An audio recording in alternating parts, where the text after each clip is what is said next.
सज्जनों दोस्तों मित्रों तुहाडा अपना सेवक मैथ्यू सरोया। अज का जिहड़ा साडा अनवान है वो वे सजा माफ़ी या अफसाना। अज जिहड़ी मैं वीडियो तैयार कर रहा ये वीडियो तैयार करने का मेरा कोई खास मकसद नहीं सी हैगा, लेकिन बहुत सारे दोस्तों ने दरखास्त की ते उन्हां दे कुछ सवालात सन जिन्हां दी बना दे उत्ते मैं वीडियो बनाने की कोशिश कर रहा वा ताकि बहुत सारिया चीज़ां जिहड़ियां ने किताबे मुकद्दस के मुताबिक असी देख सकीए कि किताबे मुकद्दस जिहड़ी है वो की आखदी है ते सानू उन्हां किताबे मुकद्दस के सवालातां ते जवाबातां नूं असी मद्देनज़र रखीए। अज सवालात जिहड़े ने वो कुछ इस तरह के ने कि पिछले दिनों दे विच एक हिंदुस्तान दे विच एक पादरी साहब नूं सज़ा हो गई जिहड़ा कि वो अपने आप पास्टर या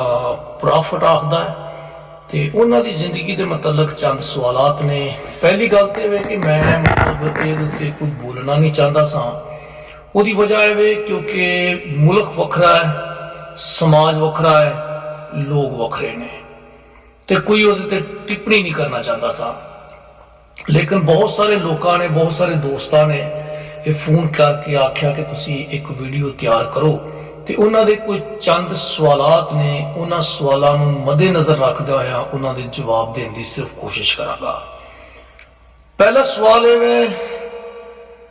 कि अगर कोई बंदा जिहदे ते गुनाह साबित हो जाए कि वो खिदमत कर सकता है कहानत या नहीं। इस सवाल का जवाब कुछ इस तरीके नाल है कि पहली गल तो यह कि साडे चों किसी नूं भी पता नहीं हैगा कि भी उस बंदे दे उत्ते गुनाह उन्हें दर हकीकत कीता कि नहीं कीता। अगर ते सिर्फ इल्जामात ने ते इल्जामात दी बना दे उत्ते वो कटारे दे विच ते जरूर खड़ा हो सकता है, लेकिन खिदमत रोकी नहीं जा सकती। अगर असीं पैदाइश की किताब नूं पढ़ीए तो पैदाइश की किताब दे वाज़िह तौर पर लिखिया है कि यूसुफ दे उत्ते भी इल्जाम लगाए गए ते यूसुफ नूं उस वक्त दी हुकूमत ने कैद खाने च पा दिता ते खुदा ने उस कैद खाने दे विच उन्हूं सरफराज कीता ते उस हुकूमत के कानून के मुताबिक जिवें कलामे मुकद्दस च लिखिया कि तुसी अपने आला हुक्मरान दे ताबिया रहो। ते पहली गल तो यह कि भी इंडिया हुकूमत ने अगर बजिंदर सिंह नूं